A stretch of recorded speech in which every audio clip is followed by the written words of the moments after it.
نحمده ونصلي على رسوله الكريم اما بعد فاعوذ بالله من الشيطان الرجيم بسم الله الرحمن الرحيم رب اشرح لي صدري ويسر لي امري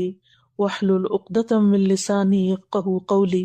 اپنے دل کی کچھ باتیں آپ کے ساتھ دل ہی کے بارے میں شیئر کروں گی، کیونکہ دلوں کی اصلاح پر ہماری ساری اصلاح کا انحصار ہے۔ ویسے تو دل جسمانی طور پہ گوشت کا لوتھڑا ہی ہوتا ہے، لیکن یہ ہے کہ ہمارے دین میں اس کی بہت اہمیت ہے،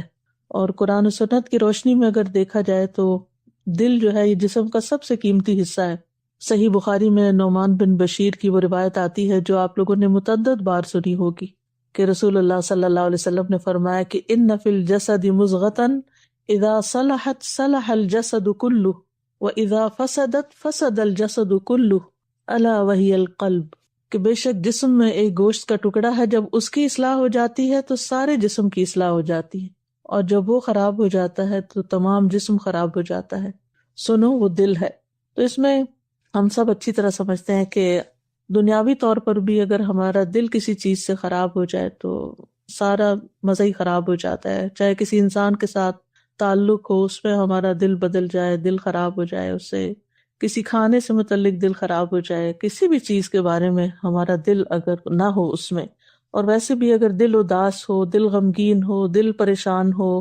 دل خالی خالی ہو، دل بے قرار ہو، تو ہم دیکھتے ہیں کہ پھر ہم کچھ بھی نہیں کر پاتے۔ ہمارے ہاتھ پاؤں سلامت ہوں، بے شک ہماری آنکھیں دیکھتی ہوں، ہمارے کان سنتے ہوں، ہم چل پھر سکتے ہوں، ہم سب کچھ کر سکتے ہوں، یعنی کسی بھی چیز پہ اگر ہمارا دل نہیں ہے تو چاہے سارے اعضاء صحیح سلامت ہوں، باقی کام کرتے ہوں، تو ہم اپنے وقت سے صحیح فائدہ نہیں اٹھا سکتے، اپنی زندگی سے صحیح فائدہ نہیں اٹھا سکتے۔ اور ہم سب جانتے ہیں کہ ہماری زندگی بڑی ہی قیمتی ہے، اور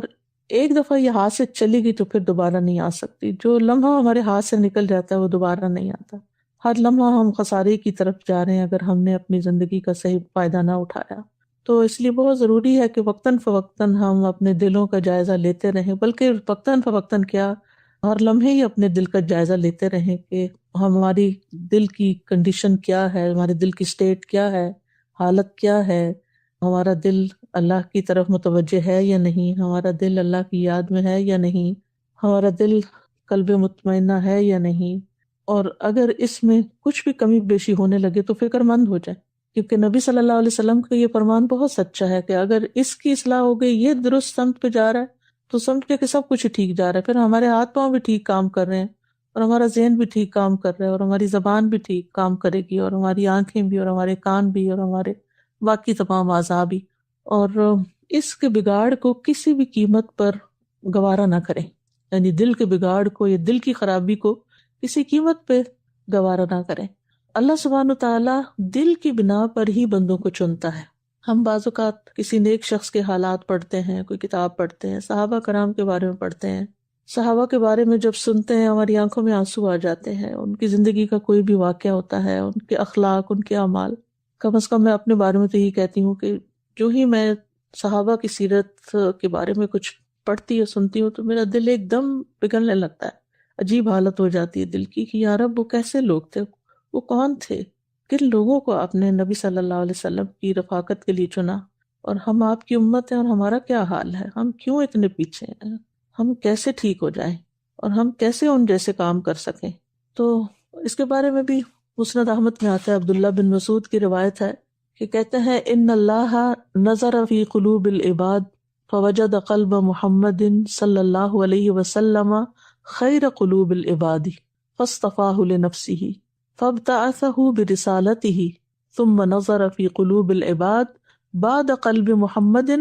فوجد قلوب اصحابہ خیر قلوب العباد فجعلہم وزراء نبیہ، کہ بے شک اللہ نے بندوں کے دلوں پہ نظر فرمائی تو محمد صلی اللہ علیہ وسلم کے دل کو بندوں کے دلوں میں سب سے بہتر پایا، اس لیے اللہ نے ان کو اپنے کام کے لیے منتخب فرما لیا، اور انہیں پیغمبری کا شرف عطا کر کے اللہ نے انہیں اپنے نبی کا وزیر بنا دیا۔ سبحان اللہ۔ یعنی صحابہ کرام کس بنا پہ چنے گئے؟ اسی بنا پہ کہ ان کے دل اچھے تھے، ان کے دل بہترین تھے۔ تو اس سے یہ بات پتہ چلتی ہے کہ اگر ہمارا دل ٹھیک ہوگا تو ہی ہم اللہ سبحانہ تعالیٰ کی نگاہ میں پسندیدہ ہوں گے۔ اور جیسے کہ ایک حدیث میں بھی آتا ہے نا کہ ان اللہ لا ينظر الى صورکم ولا الى اموالکم ولکن ينظر الى قلوبکم واعمالکم، کہ اللہ تعالیٰ تمہارے شکل و صورت اور تمہارے مال نہیں دیکھتا، بلکہ وہ تمہارے دل اور تمہارے اعمال دیکھتا ہے۔ افسوس یہ کہ ہماری زیادہ تر توجہ اپنے مال کی طرف اور شکل و صورت کی طرف ہوتی ہے، ان میں جتنی ہماری محنت لگتی ہے یا جو ان کی وجہ سے فکر ہوتی ہے ہمیں، اتنی ہمیں اپنے اعمال اور اپنے دل کی حالت کے بارے میں نہیں ہوتی۔ تو ہم نے اس میں ایک شفٹ لانی ہے، مال اور شکل سے زیادہ فکر کرنی ہے اپنے دل اور اپنے عمل کی۔ تو جتنا جتنا ہم اس کو بہتر کرتے جائیں گے انشاءاللہ اتنا ہی اللہ سبحانہ تعالیٰ کی طرف سے نیکی کی توفیق بھی زیادہ ہوتی جائے گی، اور ہر نیکی دوسری نیکی کو مزید کھینچ کے لائے گی۔ قرآن مجید میں ہم دیکھتے ہیں کہ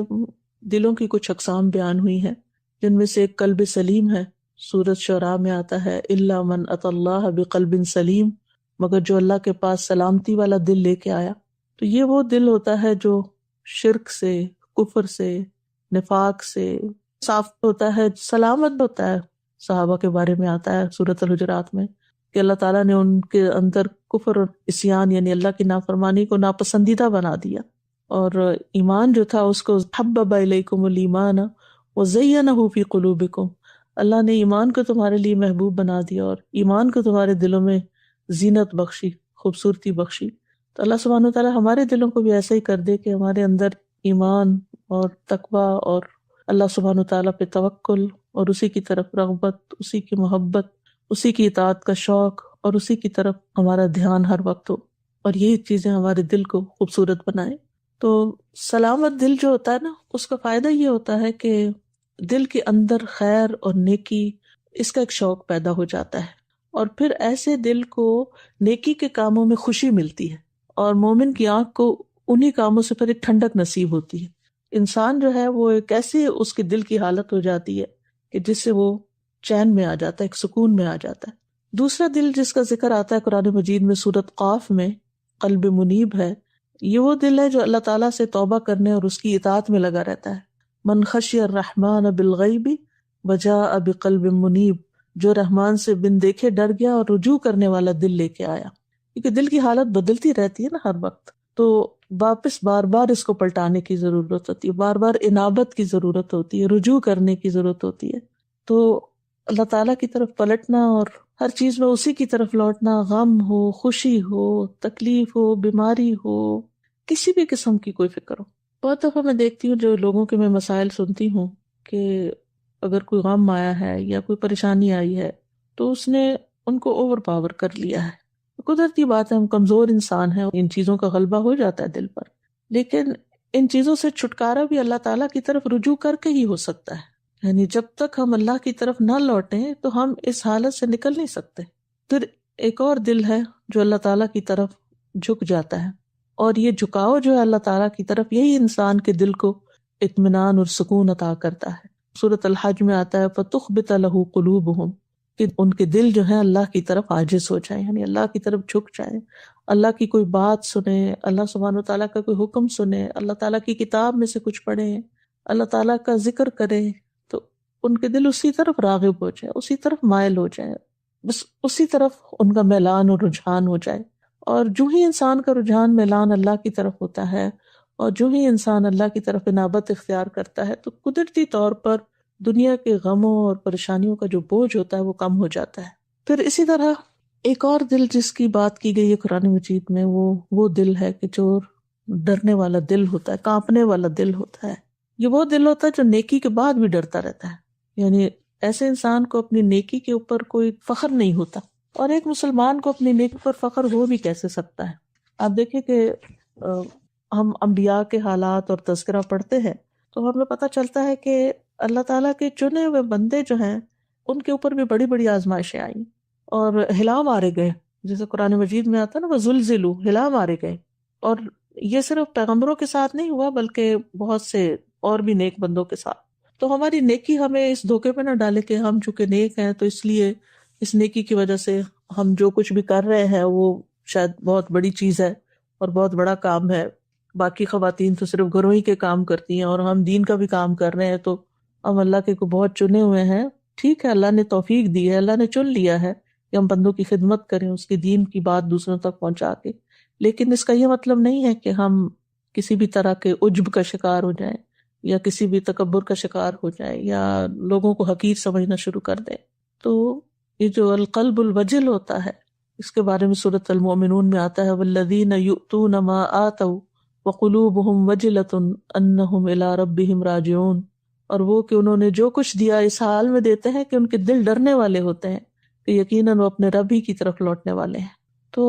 یہ دلوں کا کانپنا اور دلوں کا ڈرنا نیکی کے بعد یہ بڑا ضروری ہے، اس کی روشنی میں ہم اپنے آپ کا جائزہ ضرور لیتے رہیں۔ پھر اسی طرح ایک قلب تقی ہوتا ہے جو اللہ تعالیٰ کے شاعر کی تعظیم کرتا ہے۔ سورۃ الحج میں یہ آتا ہے ذالک ومن یعظم شعائر اللہ فانہا من تقوی القلوب، یہ اور جو اللہ کے نام کی چیزوں کی تعظیم کرتا ہے، اللہ تعالیٰ کے شاعر کی تعظیم کرتا ہے، تو یقیناً یہ دلوں کے تقوی میں سے ہے۔ اور کسی چیز کو اپنے سے بڑا سمجھنا اور اس کی عظمت کا لحاظ اللہ سبحانہ وتعالیٰ کی عظمت کی وجہ سے کرنا کہ اللہ نے ان چیزوں کو اہمیت دی ہے، یہ بھی بڑا ضروری ہوتا ہے، کیونکہ بعض اوقات انسان جب خود کسی نیکی کے کام میں لگا ہوتا ہے یا دین کے کام میں لگا ہوتا ہے تو شیطان اس کے دل میں خیال ڈال دیتا ہے کہ سب سے اہم تو تم ہی ہو اور سب سے بڑے تو تم ہی ہو اور سب سے نیک تو تم ہی ہو، تو دوسری چیزوں کی وہ پرواہ چھوڑ دیتا ہے۔ لیکن دل کا جو تقوی ہوتا ہے اور دل کا جو احساس ہوتا ہے وہ انسان کو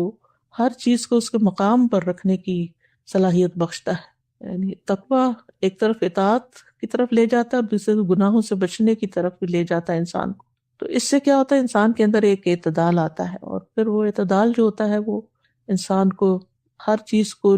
وہی مقام اور وہی جگہ دینے پر مجبور کرتا ہے جو اللہ نے اس کے لیے مقرر کی ہے۔ تو شاعر اللہ سے مراد ویسے تو مخصوص چیزیں ہیں، لیکن یہ ہے کہ انسانی رشتوں میں بھی اور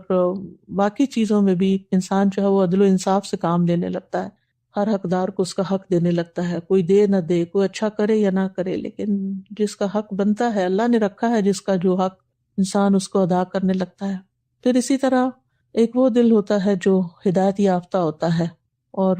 یہ وہ ہوتا ہے جو اللہ پر ایمان لے آتا ہے، اللہ پر اعتماد کرتا ہے، تکلیف اور مصیبت کے وقت اللہ کے فیصلوں کو قبول کر لیتا ہے۔ وَمَن يُؤْمِن بِاللَّهِ يَهْدِ قَلْبَهُ، جو شخص اللہ پر ایمان لاتا ہے تو اللہ اس کے دل کو ہدایت بخشتا ہے، یعنی اس کو اس تکلیف میں یا اس پریشانی کی حالت میں ضائع نہیں ہونے دیتا۔ پھر اسی طرح قلب مطمئنہ ہوتا ہے، وہ سب جانتے ہیں کہ وہ اللہ کے ذکر سے ہوتا ہے، اس کو کسی اور چیز سے سکون نہیں آتا، اللہ کی یاد سے ہی سکون ملتا ہے۔ وَتَطْمَئِنُّ قُلُوبُهُمْ بِذِكْرِ اللَّهِ، اور اسی طرح ایک دل زندہ دل ہوتا ہے جو نصیحت پکڑنے والا ہوتا ہے، جیسے سورۃ قاف میں آتا ہے ان فی ذلک لذکری لمن کان لہ قلب، بلا شبہ اس میں یقیناً ایک نصیحت ہے اس کے لیے جس کا کوئی دل ہو۔ تو ہمیں سوچنا چاہیے کہ پھر ہمارے پاس کون سا دل ہے، یعنی کیا دل کی جو مختلف یہ حالتیں یہاں بیان ہوئی ہیں یہ ہمارے اندر ہیں یا نہیں، ہم سب کو اپنا جائزہ لینا چاہیے۔ ورنہ یہ ہے کہ انسان بعض اوقات کوئی بھی کام جب شروع کرتا ہے تو کرتے کرتے ایک بے حسی کی کیفیت اس پہ آنے لگتی ہے، چونکہ وہ دل کا جائزہ لینا چھوڑ دیتا ہے، اور پھر اس میں ایسی بعض اوقات خرابیاں پیدا ہو جاتی ہیں کہ انسان کو خود بھی نہیں پتہ چلتا۔ تو یہ بہت ضروری ہے کہ انسان اپنا محاسبہ کرتا رہے اور اپنی حالت کے بارے میں کسی بھی وقت وہ کسی دھوکے کا شکار نہ ہو، وہ یہ نہ سمجھے کہ وہ جو کچھ کر رہا ہے وہی اس کے لیے کافی ہے۔ پھر آپ دیکھیں کہ دل کی حالتیں جو ہیں مختلف جگہوں پہ مختلف ہوتی ہیں۔ اب مثال کے طور پر ہم جب کسی دین کی محفل میں ہوتے ہیں، آج کل تو خیر وہ مجلسیں اس طرح نہیں ہو رہی، لیکن جب بھی کوئی دین کی بات سنتے ہیں تو اس وقت ہمارا دل جو ہے وہ اور طرح ہوتا ہے، جب اس سے باہر نکلتے ہیں تو پھر وہ پلٹ جاتا ہے، پھر اس کو واپس لانا پڑتا ہے۔ تو اس کی بھی وجہ یہی ہے کہ انسان کے اوپر جب بارش پڑتی ہے تو اس کی فیلنگ اور ہوتی ہے، جب وہ جسم خشک ہو جاتا ہے تو فیلنگ اور ہو جاتی ہے۔ پھر اسی طرح یہ ہے کہ انسان جب دین کی بات سن رہا ہوتا ہے تو دنیا سے ایک طرح سے کٹا ہوا ہوتا ہے، تو دل کی حالت کچھ اور ہو جاتی ہے جو ہی انسان دوبارہ دنیا میں واپس جاتا ہے۔ یہ ایسی ہے، ایئر کنڈیشن والے کمرے میں ہو تو انسان کی حالت اور ہوتی ہے، اور جب باہر نکلتا ہے تو اس کی حالت اور ہو جاتی ہے۔ تو اللہ کے ذکر سے، اللہ کی یاد سے، اللہ کی کتاب سے، اللہ کے دین سے انسان کے دل کو ایک جو اطمینان ہوتا ہے، جو ہی اس سے وہ نکل کے دنیا کی طرف آتا ہے تو اس میں تبدیلی لازماً آتی ہے۔ تو اس چیز کی پھر انسان کو فکر کرنی چاہیے۔ بعض علماء کہتے ہیں کہ دل کی اصلاح 5 چیزوں کے ساتھ ہوتی ہے۔ اس میں ایک چیز غور و فکر کے ساتھ قرآن کی تلاوت کرنا، دوسرا ہے پیٹ کو خالی رکھنا جیسے روزہ وغیرہ رکھنا، تیسرا رات کا قیام ہے، اور سحری کے وقت اللہ کے آگے گڑ گڑانا۔ بعض اوقات ہم تہجد کے وقت اٹھتے بھی ہیں، الحمدللہ بہت سے ساتھیوں سے سنا ہے، یعنی کسی نہ کسی طرح پتہ چلتا ہے کہ وہ اس کی پابندی کر رہے ہوتے ہیں، لیکن یہ ہے کہ وہ بھی ہمارے ایک مشینی عمل بن جاتا ہے۔ ہم ایک خاص وقت میں اٹھتے ہیں، اٹھ کے بس وہ مخصوص حصہ جو پڑھنا ہوتا ہے پڑھ کے قرآن مجید کا، اور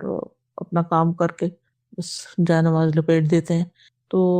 وہ جو ایک اللہ کے آگے آہوزاری ہے اور یہ گڑ گڑانا ہے، یہ بھی دل کی اصلاح کے لیے بڑا فائدہ دیتا ہے۔ اور پھر نیک لوگوں کی مجلسوں کو اختیار کرنا،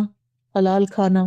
اور اسی طرح ابن قیم کہتے ہیں کہ دل کو بگاڑنے والے 5 کام ہیں۔ ایک ہے لوگوں سے زیادہ گھل مل کے رہنا، ہر وقت سوشل میڈیا پہ، ہر وقت چیٹ، ہر وقت باتیں، ہر وقت فون، ہر وقت کالز، ملاقاتیں نہیں تو اور دوسرے ذرائع بہت ہو گئے ہیں کہ بچوں کی پرواہ نہیں، گھر کی پرواہ نہیں، ہر وقت ایک ہی چیز چل رہی ہوتی ہے۔ تو اس میں بھی ہمیں بہت ہی اعتدال کی ضرورت ہے، اپنے اوقات مقرر کرنے چاہیے اور پرائرٹائز کرنا چاہیے اپنے کام کو کہ کیا زیادہ اہم ہے اور کیا نہیں ہے۔ دوسری چیز ہے خواہش پرستی، جو دل چاہ رہا ہے وہ کرنا، اور جو کرنے کا کام ہے جسے کرنا چاہیے وہ چاہے جتنا بھی اہم ہے اس کو نہ کرنا۔ تیسرے یہ ہے کہ اللہ کے علاوہ یعنی غیر اللہ سے دلی تعلق رکھنا۔ تو کوئی بھی وہ چیز ہو سکتی ہے، یعنی جس کی محبت اللہ کی محبت پہ چھا جائے تو یہ چیز بھی انسان کے دل کو خراب کرتی ہے۔ پھر اس طرح زیادہ کھانا اور زیادہ سونا، تو مدارج السالکین میں وہ کہتے ہیں کہ یہ چیزیں جو ہیں یہ انسان کے دل کو خراب کرنے والی ہیں۔ تو اللہ سبحانہ وتعالیٰ سے دعا ہے کہ وہ ہمارے دل کو، ہمارے دل کی حالت کو اپنی پسند کا کر دے، اور ہمارے دل کو موت کے وقت خاص طور پر بہترین حالت میں رکھے، کیونکہ جس حال پہ موت آئے گی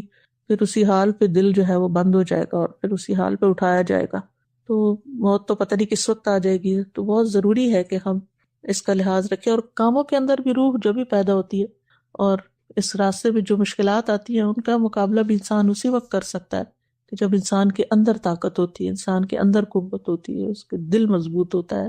دل سیدھی راہ پر ہوتا ہے، اور پھر اپنی غلطیاں بھی تبھی نظر آتی ہیں اگر دل کے اندر تقویٰ ہوتا ہے۔ اور دوسروں کو معاف بھی انسان جب ہی کر سکتا ہے جب دل کے اندر وسعت ہوتی ہے، اور قرآن بھی زیادہ سمجھ اسی وقت آتا ہے جب دل اس میں حاضر ہوتا ہے۔ افلا یتدبرون القرآن ام علی قلوب اقفالها، جب دلوں کے تالے کھلتے ہیں تو قرآن مجید سمجھ میں آتا ہے۔ یہ تمام کیفیات جو ہیں ان کا تعلق دل سے ہے، تو امید ہے کہ اس معاملے میں ہم سب اپنے دل پر نگاہ رکھیں گے، کیونکہ یہ چیز ایسی ہے کہ جس کو ہم ہی جانتے ہیں، ہمارے دلوں میں کیا ہے ہم ہی جانتے ہیں یا ہمارا رب جانتا ہے، کوئی اور نہیں جان سکتا، کوئی اور تو اس کو دیکھتا نہیں۔ ظاہر تو لوگ دیکھتے ہیں نا، تو اس لیے ہم فوراً اپنی اصلاح کرنا شروع کر دیتے ہیں، لوگوں کے ڈر سے بہت سی چیزوں کو ہم نہیں کرتے،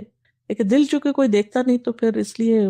ہمیں احساس بھی نہیں ہوتا کہ وہ گندا ہے یا اچھا ہے، یا بدگمانیوں سے بھرا ہوا ہے یا نفرتوں سے بھرا ہوا ہے یا حسد سے بھرا ہوا ہے یا فکر اور پریشانی سے بھرا ہوا ہے۔ کوئی انسان فکر اور پریشانی سے خالی نہیں ہے، لیکن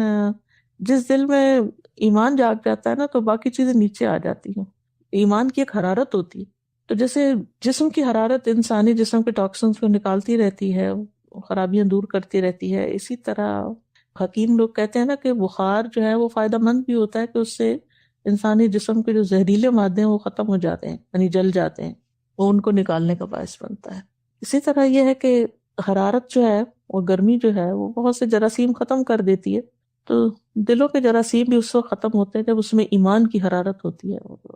ایمان کی حرارت جو ہے وہ اس کا پیدا کرتے رہنا جو ہے وہ بہت ضروری ہے۔ کل میں تدبر قرآن کی کلاس لے رہی تھی اپنی ویکنڈ کی جو ہوتی ہے، اس میں سورۃ شورا کا اختتام ہو رہا تھا،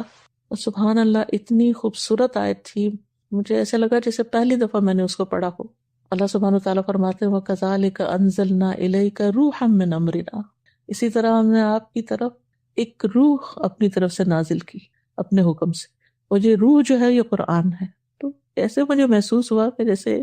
واقعی قرآن ہی ہمیں زندگی بخشتا ہے، اور خاص طور پر دلوں کی زندگی قرآن ہی کے ساتھ ہے۔ اور بعض اوقات ہم تلاوت کرتے رہتے ہیں، حفظ بھی کرنے لگ جاتے ہیں، کئی قرات ہیں، 10 قرات سیکھ رہے ہیں، وہ یہ سیکھ رہے ہیں، وہ سیکھ رہے ہیں، لیکن دل پر اثر اس کا نہیں ہو رہا ہوتا۔ تو پھر اگر وہ ہمارے روح کو زندہ نہیں کر رہا، ہمارے دل کو زندہ نہیں کر رہا قرآن کا پڑھنا بھی، تو پھر فَبِأَيِّ حَدِيثٍ بَعْدَهُ يُؤْمِنُونَ، پھر کس چیز سے یہ دل زندہ ہوں گے؟ تو بہت ضروری ہے کہ ہم اس طرف توجہ دیں، اور جو بھی چیزیں ہم کر رہے ہیں ان کو اس طریقے پر کریں کہ جس سے اللہ سبحانہ وتعالیٰ راضی ہو جائے۔ میں نے بہت سارا وقت لے لیا، لیکن میں چاہوں گی کہ میں سورۃ الشورى کی یہ آیت جو ہے آپ کو پوری سنا دیتی ہوں۔ یہ سورۃ شورى کی آیت نمبر 52 ہے۔ وَكَذَلِكَ أَوْحَيْنَا إِلَيْكَ رُوحًا مِّنْ أَمْرِنَا مَا كُنْتَ تَدْرِي مَا الْكِتَابُ وَلَا الْإِيمَانُ وَلَكِنْ جَعَلْنَاهُ نُورًا نَهْدِي بِهِ مَن نَّشَاءُ مِنْ عِبَادِنَا وَإِنَّكَ لَتَهْدِي إِلَىٰ صِرَاطٍ مُّسْتَقِيمٍ صِرَاطِ اللَّهِ الَّذِي لَهُ مَا فِي السَّمَاوَاتِ وَمَا فِي الْأَرْضِ الا الی اللہ تصیر الامور۔ تو اللہ سبحانہ تعالیٰ نے یہ روح یعنی قرآن نازل کیا۔ نبی صلی اللہ علیہ وسلم کو تو نہیں پتا تھا کہ کتاب کیا ہے اور ایمان کیا ہے، لیکن اللہ تعالیٰ نے اس روح کو نور بنایا، یعنی قرآن نور بھی ہے، روشنی بھی ہے۔ یہ ایمان جو ہے وہ نور بخشتا ہے۔ نہدی بہ من نشاء من عبادنا، اپنے بندوں میں سے ہم جسے چاہتے ہیں اس کے ذریعے ہدایت دیتے ہیں۔ اللہم اجعلنا منہم وانک لتہدی الی صراط مستقیم۔ اور نبی صلی اللہ علیہ وسلم جو ہے وہ سیدھے راستے کی طرف لوگوں کو لے کے جاتے ہیں۔ یہ سنت کے بغیر خالی صرف قرآن سے بھی بات نہیں سمجھ میں آتی۔ صراط اللہ الذی لہ ما فی السماوات و ما فی الارض، اور صراط مستقیم کیا ہے؟ اللہ کا راستہ ہے جسے اللہ نے بندوں کے لیے وضع کیا ہے۔ کون ہے اللہ؟ وہی جو مالک ہے آسمانوں اور زمین کا۔ الا الی اللہ تصیر الامور، اتنی خوبصورت بات ہے یہ۔ سارے معاملات، ساری باتیں، سارے کام، سب کچھ اللہ کی طرف لوٹتا ہے۔ جو کچھ ہم بولتے ہیں، جو کچھ ہم کرتے ہیں، جو کچھ دنیا میں ہو رہا ہے، جو بھی حالات ہیں، جو بھی فسادات ہیں، جو بھی تبدیلیاں ہو رہی ہیں، جو کچھ بھی ہو رہا ہے، سب کا سب اسی کے حضور پیش ہوتا ہے، اسی کے سامنے جاتا ہے۔ یعنی سارے حالات کا مالک بھی پھر وہی۔ ہمارے حالات، اب اس کو پرسنل کیپیسٹی میں لوں گی کیونکہ اکثر لوگوں کو میں نے اپنے حالات پہ پریشان پایا ہے، تو یہ حالات سارے اللہ کی طرف لوٹتے ہیں نا، پھر حل ہمارے مسائل کا صرف اللہ کے پاس۔ تو وہیں پر کمی ہے، وہی کمی ہے اس کے ساتھ تعلق میں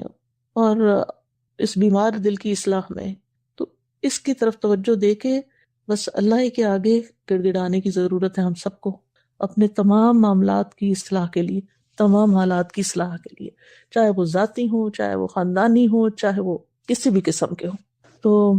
چند باتیں جو میرے دل میں تھی آپ کے سامنے رکھی ہیں میں نے، تو انشاءاللہ تعالیٰ اب میں چاہوں گی کہ آپ میں سے کچھ لوگ ضرور بات کریں، اسی ٹاپک کے اوپر بات کریں۔ اگر کوئی مزید مشورہ اسی ٹاپک سے ریلیٹڈ ہو تو وہ دیں، ادھر ادھر ہم بات زیادہ نہ پھیلائیں تو بہتر ہے۔ السلام علیکم ورحمۃ اللہ۔ وعلیکم السلام ورحمۃ اللہ۔ جی آگا میں سوچ رہی تھی کہ ہمارے دل کتنے سیلفش ہوتے ہیں نا، اپنے اندر بھی اپنی فکریں رکھتے ہیں اور مطلب ہمیں سوچنے ہی نہیں دیتے، اپنی فکر میں لگے رہتے ہیں۔ بالکل، اکثر ہمارے غم، ہماری فکریں، ہماری پریشانیاں ہماری اپنی ذات سے متعلق ہی ہوتی ہیں، یا اپنے بچوں سے متعلق، یا گھر بار سے متعلق۔ اس سے باہر ہم نہیں نکلتے۔ اور استاذہ جتنی ٹائپس آپ نے ابھی گنوائی وہ ساری کی ساری مجھے لگ رہا تھا کہ وہ ساری ان کا روٹ کاز ہماری اپنی ذات ہی ہوتی ہے۔ کیونکہ ما اصابکم من مصیبت فبما کسبت ایدیکم ویعفو عن کثیر، یہ بھی سورۃ شورى میں آتا ہے کہ جو بھی مصیبت تمہیں پہنچی وہ تمہارے اپنے ہاتھوں کی کمائی ہے، اور وہ بہت سی چیزوں کو تو معاف بھی کر دیتا ہے۔ استاذہ جی، مجھے تو آپ نے شروع میں جو ایک جملہ بولا کہ اپنے دل کے بگاڑ کو کبھی بھی گوارا نہ کریں، اور پھر ساتھ ہی صحابہ کرام کی بات تھی، تو مجھے اس وقت سے پورے کا پورا آپ کی جو بات ہے اس کو میں نے اسی نظر سے دیکھا۔ تو یہی ایک کام ہے جو ہم نہیں کرتے، اور یہی وہ جیسے دل کا جراثیم ہے جس کو ہم نہیں مارتے۔ ہم اپنے دل کے بگاڑ کو، چاہے ہم کچھ بھی ہو نا، ہم ضرور گوارا کرتے ہیں۔ ہم کبھی اس کو جسٹیفائی کر دیتے ہیں، کبھی ہم اس کو دبا دیتے ہیں، کبھی ہم اس کو کوئی اور نام دے دیتے ہیں، لیکن ہم رکھتے اس کو دل کے اندر ہی ہیں۔ اور مجھے ایسے لگتا ہے کہ جیسے یہی ہمارا اور صحابہ کرام کا فرق تھا۔ صحابہ اپنے دل کے بگاڑ کو بہت باریکی سے اینڈ تک وہ اس کو سمجھتے بھی تھے، اس کا تذکرہ بھی کرتے تھے، اس کے بارے میں اشیمڈ بھی نہیں فیل کرتے تھے۔ جب وہ نبی صلی اللہ علیہ وسلم سے آ کر اس کے بارے میں کوئی مشورہ بھی لیتے تھے، ہم چھپاتے بھی ہیں، ہم جسٹیفائی بھی کرتے ہیں۔ اور مجھے لگتا ہے کہ یہی وہ مین فرق ہے کہ جس کی وجہ سے ہم وہ سب کچھ نہیں کر پاتے جو صحابہ نے کیا۔ بالکل، جزاک اللہ خیر۔ ابا جی، میں ایک بات پوچھنا چاہ رہی تھی کہ جیسے ہم کوئی گناہ کرتے ہیں اور ہمارا دل یہ گواہی بھی دے رہا ہے کہ یہ ٹھیک نہیں کر رہے ہیں، ہم یہ گناہ ہے یہ، اور ہم پھر دعا بھی کر رہے ہیں اللہ تعالیٰ سے کہ ہمیں اس راستے سے یا تو خود بخود یہ راستہ ہمارے سے دور کر دے، ہمیں اس چیز سے ہٹا دے، لیکن پھر بھی ہمارے ہاتھوں سے وہ گناہ ہو رہا ہے۔ تو مطلب میں اتنی کنفیوژن ہے اس چیز کے اوپر کہ وہ اس چیز کو ہم کیا کہیں گے کہ ہم دل بھی ہمارا اس چیز کو بار بار ہمارا دل کہہ رہا ہے کہ یہ چیز ٹھیک نہیں ہے، اور ہم ساتھ دعا بھی کر رہے ہیں، یا تو ہماری دعا قبول نہیں ہو رہی ہے، یا ہم ٹھیک طریقے سے جو ہے وہ مطلب اس چیز سے ہٹ نہیں پا رہے ہیں کہ دل بے چین بھی رہتا ہے کہ یہ گناہ ہے، یہ راستہ غلط ہے، تو اس پہ ہمیں کیا کرنا چاہیے؟ دل کی بگاڑ کی جو وجوہات ابھی میں نے مدارج السالکین سے بتائی ہیں، جو امام ابن القیم نے بیان کی ہیں، وہ آپ دیکھیں کہ 5 چیزیں ہیں نا: لوگوں سے زیادہ گھل مل کے رہنا، خواہش پرستی، غیر اللہ سے دلی تعلق، اور زیادہ کھانا، زیادہ سونا۔ ان 5 چیزوں میں دیکھیں کہ کوئی چیز تو نہیں آپ کر رہے، اس کو چھوڑ دیں۔ اور اصلاح کے 5 کام جو ہیں وہ غور و فکر سے قرآن کی تلاوت ہے۔ اگر اکیلے نہیں اس طرح کا غور و فکر ہوتا تو ایسی مجلس اختیار کرنی چاہیے، روزہ رکھنا چاہیے، رات کا قیام کرنا چاہیے، نیک لوگوں کی مجلس اختیار کرنی چاہیے، کھانے میں حلال اختیار کرنا چاہیے۔ تو علاج تو اس میں موجود ہے، لیکن ہم صرف اس میں بھی جب ہمارے دل کی حالت خراب ہوتی ہے تو صرف پریشان ہی ہوتے رہتے ہیں۔ یہ جو علاج ہیں ان کو اپنے لیے مشکل پاتے ہیں تو وہ نہیں کرتے۔ تو یہ چیزیں نوٹ کر لیں اور یہ کرنا شروع کریں تو یقیناً بہتری آئے گی انشاءاللہ۔ جی استاذہ، دل کا یہ ایک ایکسپیرینس شیئر کرنا تھا کہ سم ٹائمز یہ ہمارے کنٹرول میں نہیں ہوتا، اتنا آؤٹ آف کنٹرول ہو جاتا ہے، لیکن جب اللہ ہی پھر آپ کو ایک پاور دیتا ہے، اور جب آپ کہتے ہیں نا وہ کفا باللہ وکیلا، تو آپ یقین کیجئے کہ ایسے ایک طاقت ملتی ہے، اور وہ دل جو ایسے آپ سمجھیں کہ وہ منہ زور گھوڑے کی طرح جیسے بھاگ رہا ہوتا ہے نا، تو آپ جیسے اس کو کنٹرول کر لیتے ہیں۔ اللہ کے اس نام میں، اس کلمے میں اتنی طاقت ہے کہ اس کا پرسنل ایکسپیرینس کیا، تو اسی پہ پھر اتنا شکر بھی ادا کیا کہ شکر ہے اس رب کا۔ اور بعض دفعہ انسان ریئلائز بھی نہیں کرتا، اور کتنی چیزیں ایک موقع اس کو ملتا ہے اپنے دل کو قابو کرنے کا، اور لیکن یہ کلمات شیطان کیسے بھلا دیتا ہے بعض دفعہ، اور سم ٹائمز اللہ یاد بھی کروا دیتا ہے۔ تو بڑے مشکل ہے یہ دل کے سنبھالنا اس کو کہ بالکل بہت مشکل ہے، لیکن یہ ہے کہ کچھ اذکار کی پابندی جو سنت سے ثابت ہیں وہ بہت لازم ہے، یعنی کچھ بھی کریں اس کے لیے وقت نکالیں۔ امام ابن تیمیہ کے بارے میں آتا ہے کہ وہ اس کو اپنا ناشتہ قرار دیتے تھے، یعنی صبح کے اوقات میں جو اپنے اذکار کیا کرتے تھے۔ تو یہ ہے کہ ہم بعض اوقات کچھ چیزیں کرتے ہیں، کبھی چھوڑ دیتے ہیں، تو اس میں پابندی بڑی ضروری ہے۔ استاذہ، میں کچھ عرصے سے پڑھا رہی تھی 9, 10 فرسٹ ایئر سیکنڈ ایئر کو نا۔ مجھے جب میرا ماسٹرز کمپلیٹ ہوا تو مجھے اکیڈمی کے سی او نے کہا کہ آپ یہاں پر آ کے بچوں کی تربیت کریں، انہیں کچھ گائیڈ کریں۔ تو میں اوور آل یہ سوچ رہی تھی کہ میں کہاں سے سٹارٹ لوں، بچوں کو کیا پڑھاؤں، کیا سمجھاؤں۔ تو الحمدللہ انہی دنوں میں فقہ القلوب کا نا کورس سٹارٹ ہوا آن لائن، تو وہ میں نے جوائن کیا الحمدللہ۔ وہ ہم پڑھ رہے تھے مقدمہ، تو اس میں ایک دن ہمارے پاس لیسن میں ڈویژن آئی، یعنی 15 ابواب میں، چیپٹرز میں رائٹر نے نا فقہ کو ڈیوائڈ کیا، تو اس میں فقہ القلوب بھی آیا۔ تو میں اس وقت میں نے یہ سوچا کہ اگر ہم یہ فقہ القلوب حاصل کر لیں نا، اپنے دلوں کی سمجھ، اور ہم اپنے دل کے اوپر عبور حاصل کر لیں اس کی سمجھ حاصل کرنے کے بعد، تو یہ باقی جو 14 چیپٹرز ہیں یہ تو خود بخود ہمیں کلیئر ہو جائیں گے انشاءاللہ۔ اور یہ ان چیزوں کی فقہ تو ہمیں خود بخود آنا شروع ہو جائے گی اگر ہمارے دل سیدھے ہو جائیں گے، کیونکہ دلوں کی فقہ حاصل ہوگی تو دل صحیح بات کی طرف جائے گا، فطرت کی طرف جائے گا۔ تو الحمدللہ اللہ تعالیٰ نے اس طرح سے گائیڈ کیا، اور پھر میں نے بچوں کو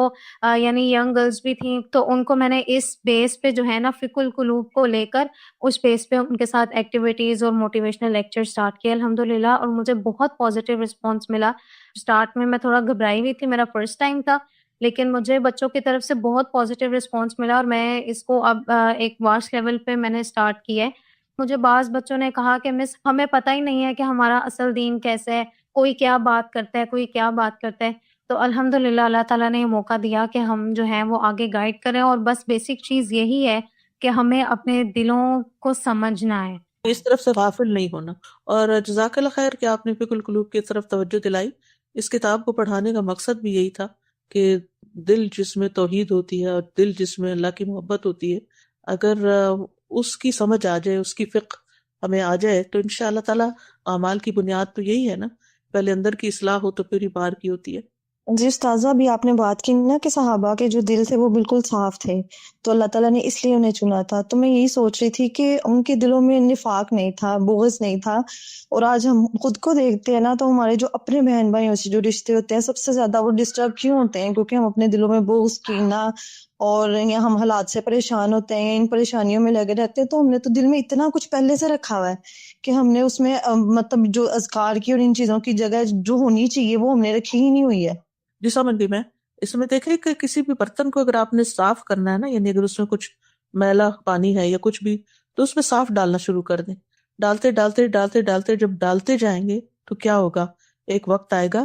کہ وہ میلا سارا باہر ہوگا اور اس کی جگہ صاف ہو جائے. اگر جب تک صاف پانی اس میں نہیں ڈلیں گے نا، یعنی جب تک وحی الہی جو کہ ہمارے دین کی بنیاد ہے، اس کے ذریعے جو ہمیں علم حاصل ہوا ہے، اس علم کو ہم اگر اس برتن میں نہیں ڈالیں گے نا اپنے دل میں، اور قرآن کو تدبر کے ساتھ نہیں پڑھیں گے، تو اس وقت تک یہ اندر سے صاف نہیں ہو سکتا. الحمدللہ جب میں یہ ویکینڈ کی کلاسز لیتی ہوں تدبر کی، اب یقین کریں اس کے بعد میرے دل کی حالت، یعنی پورے ویک میں سب سے جسے کہتے ہیں نا اعلیٰ ترین حالت پر وہ دل ہوتا ہے. اس وقت یوں لگتا ہے کہ نہ کوئی غم ہے نہ کوئی فکر. ایسا نہیں کہ وہ چیزیں جو ہیں وہ ختم ہو جاتی ہیں، وہ اپنی جگہ ہیں. جو بھی کوئی دنیا کے حالات کے متعلق پریشانی ہے، یا کسی بیمار کے متعلق، یا کسی کے بگاڑ سے متعلق، یا کسی کے کوئی مسائل سے متعلق، یا کسی کے غم سے متعلق، وہ چیزیں تو انسان اتنا کچھ روز انٹیک ہوتا ہے اس کا، اتنا کچھ سنتا پڑھتا دیکھتا جانتا ہے کہ اس سے فرار نہیں ہے. آپ جس دنیا میں رہتے ہیں یہ کیسے ہو سکتا ہے کہ آپ اس سے الوف ہو جائیں یا آپ اتنے سنگ دل ہو جائیں کہ کوئی چیز آپ پر اثر انداز نہ ہو. لیکن یہ ہے کہ وہ ساری چیزیں اپنی اپنی جگہ رہ جاتی اور دل کی حالت جو ہے وہ بہترین ہو جاتی ہے. یعنی کوشش اس چیز کی کرنی ہے کہ کوئی چیز ہمارے اندر کو ڈسٹرب نہ کرے. وہ لوگ اگر غلط کر رہے ہیں یا ہمیں تکلیف دے رہے ہیں یا ہمارے خلاف کوئی بات کر رہے ہیں، تو نہ کسی کی بات، نہ کسی کا رویہ ہم پر اثر انداز نہ ہو. وہ جو ہیں وہ تو ہیں، ہم ان کو نہیں بدل سکتے. ہم ان کے لیے دعائی کر سکتے ہیں. نہ دنیا کے حالات بدل سکتے ہیں، نہ لوگوں کے دل بدل سکتے ہیں، نہ ہی ہم لوگوں کے رویے بدل سکتے ہیں، نہ لوگوں کی ظلم زیادتی کو ہم پکڑ کے روک سکتے ہیں. یہ سب کچھ ہمارے اختیار میں نہیں ہے. لیکن جو چیز ہے وہ یہ کہ ہمارا دل اللہ کے پاس ہے، اور اللہ کی طرف رجوع کر کے اپنے دل کی حالت کو بہتر سے بہتر کرنے کی انہی طریقوں سے کوشش کرتے ہیں جو اللہ نے ہمیں بتائے. وہی بات پھر دہراؤں گی کہ افلا یتدبرون القرآن ام علی قلوب اقفالها. استاذہ، میں ابھی یہ جو آپ نے آیت پڑھائی تو میں اس وقت سے قرآن کھول کے میں اسی آیت کو دیکھ رہی تھی، اور اس میں یہ جو پورشن آتا ہے، ما کنت تدری ما الکتاب ولا الایمان ولکن جعلناہ نورا نہدی بہ من نشاء من عبادنا، تو مجھے اس میں ذہن میں آ رہا تھا عجب والا دل. استاذہ، بعض اوقات ایسا ہوتا ہے نا کہ ہم جب قرآن پڑھ لیتے ہیں، ابھی ہم سب بات کر رہے ہیں فقہ القلوب کی اور سب، استاذہ جب ہم پڑھتے ہیں ہمارا دل اتنا مطمئن ہوتا ہے، ہم خوش ہوتے ہیں، اور پھر استاذہ جب ہم اپنی نشست چھوڑتے ہیں نا، اور جب ہم باہر پبلک میں جاتے ہیں تو ہم چاہتے ہیں وہ ٹھیک ہو جائیں، کیونکہ ہم تو پڑھ رہے ہیں اور ہم ہی نے پڑھا ہے، اور ہم چاہتے ہیں وہ ٹھیک ہو جائیں، اور ہم اپنے آپ کے دل کے عجب میں اتنا زیادہ اس کا شکار ہو جاتے ہیں استاذہ کہ ہم اپنی اصلاح چھوڑ دیتے ہیں. کیونکہ مجھے تو اپنے اندر کم از کم، مجھے باقی سب کا نہیں پتا، جیسے آپ نے کہا کہ دل تو اللہ جانتا ہے. اب یہاں پر اللہ جس کو چاہتا ہے ہدایت دیتا ہے اپنے بندوں میں سے، اللہ نور دیتا ہے، اللہ کتاب دیتا ہے. لیکن اللہ استاذہ ہدایت کی بات جہاں پر آتی ہے، جو ہدایت عملی ہے وہ استاذہ بہت لیک کر رہی ہے، کیونکہ ہمارے دل عجب کا شکار ہے. مجھے باقیوں کا نہیں پتا، میں تو اپنے دل کی حالت کی بات کروں گی کہ ہم جب خود قرآن میں پڑھ لیتی ہوں تو مجھے ایسا لگتا ہے باقی سب ٹھیک ہو جائیں. یہ اس طرح ہے، دیکھیں لوگوں کو کیا ہو گیا. اس میں اعتدال کی ضرورت ہے نا، کہ جی اصلاح کی بھی فکر کرنی چاہیے ایک طرف، دوسری طرف لوگوں کی اصلاح کی بھی غم کھانا چاہیے. یعنی زندگی اعتدال میں ہو تو ہی اچھی ہے. اسی طرح یہ جو نور اور ہدایت اللہ نے عطا کی ہے، کہ اللہ نے ہمیں چنا اور ہمیں اپنے قرآن کے ساتھ جوڑ دیا، تو اس پر شکر بھی ادا کرنا چاہیے، لیکن ساتھ ہی فکر بھی کرنی چاہیے. تو دونوں چیزیں ساتھ رہیں. ٹھیک ہے. استاذہ، یہ جو آپ نے جب ابھی سٹارٹ کیا نا، جب تو آپ نے وہ جو حدیث سنائی کہ اللہ تعالیٰ نے تمام دلوں کو دیکھا اور نبی صلی اللہ علیہ وسلم کا دل بیسٹ تھا تو ان کو اپنی دین کی خدمت کے لیے چنا، اور پھر اس کے بعد سارے لوگوں کے دلوں پہ نظر ڈالی تو صحابہ کا دل جو تھا، یہ لٹرلی آج صبح میں یہی حدیث نا مجھے یاد آ رہی تھی. کل رات نیوز میں تھا کہ یہاں پہ نا کووڈ بہت زیادہ، اس کا ایک نیا ویریئنٹ جو ہے نا وہ یہاں پہ یورپ میں نا پھیل گیا نا، اور یو کے میں بھی، اور اس